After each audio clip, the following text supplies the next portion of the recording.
আজি 5 জুন বিশ্ব পৰিৱেশ দিৱস উপলক্ষে আমগুৰি অৰুণোদয় একাডেমী মটৰ পৰিবহণ সন্থাৰ উদ্যোগত আমগুৰিত এক বৃক্ষৰোপণ কাৰ্যসূচী ৰূপায়ণ কৰা হয়। ইয়াকে লৈ অৰুণোদয় একাডেমীৰ সমীপত আয়োজিত এখন সভাত সভাপতিত্ব কৰে অৰুণোদয় মটৰ পৰিবহণ সন্থাৰ সভাপতি প্ৰসেনজিৎ গগৈ। বিশিষ্ট অতিথি হিচাপে যোগদান কৰে অৰুণোদয় একাডেমীৰ সঞ্চালক মৃন্ময় দত্ত, অধ্যক্ষ সবিতা হাতীবৰুৱা, স্থানীয় সমাজকৰ্মী জিতেন শইকীয়া আৰু চলচ্চিত্ৰ পৰিচালক ৰমেন গগৈ। বিশ্ব পৰিৱেশ দিৱসৰ তাৎপৰ্য আৰু এজোপা বৃক্ষই প্ৰকৃতিক দিয়া অৱদানৰ ওপৰত বিশিষ্ট অতিথিসকলে সাৰগৰ্ভ বক্তৃতা আগবঢ়ায়। গছপুলি এটা ৰোপণ কৰাৰ পাছত ইয়াৰ ৰক্ষণাবেক্ষণৰ ওপৰত সকলোৱে গুৰুত্ব প্ৰদান কৰে। সভাৰ শেষত সকলোৱে বৃক্ষৰোপণ কাৰ্যসূচীত অংশ লয়।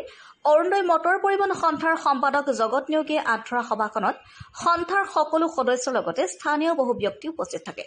News desk report, Assam live 7। মই আগতেও কৈ আহিছিলোঁ, আজি কৈছে আচলতে আজি তাৰিখতে আচলতে বহু গছপুলি বেছি নষ্ট হয়, কাৰণ বহুতে ৰুৱে কিন্তু প্ৰতিপালন নকৰে। গছটো ৰুব লাগে, ফুটকৈ মাৰে।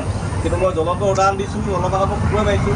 আমি 2001 চনত ৰোৱা গছপুলি এইটো এটা সেইখিনি এটা আছে ডাঙৰখিনি, আজি গৌৰৱ কৰিব পাৰোঁ। এইখিনি এনেকৈ ৰুইছিলোঁ আমি, সকলো আছে তেনেকৈ আচলতে মই ভাবোঁ যিহেতু তেনেকৈ কথাটো দায়িত্ব লৈছে যায়, আৰু মই যদি ইয়াতে থাকোঁ গতিকে এই গছপুলিটো প্ৰতিটো গছপুলিয়ে ডাঙৰ হ'ব বুলি আপোনালোকক কথা দিছোঁ।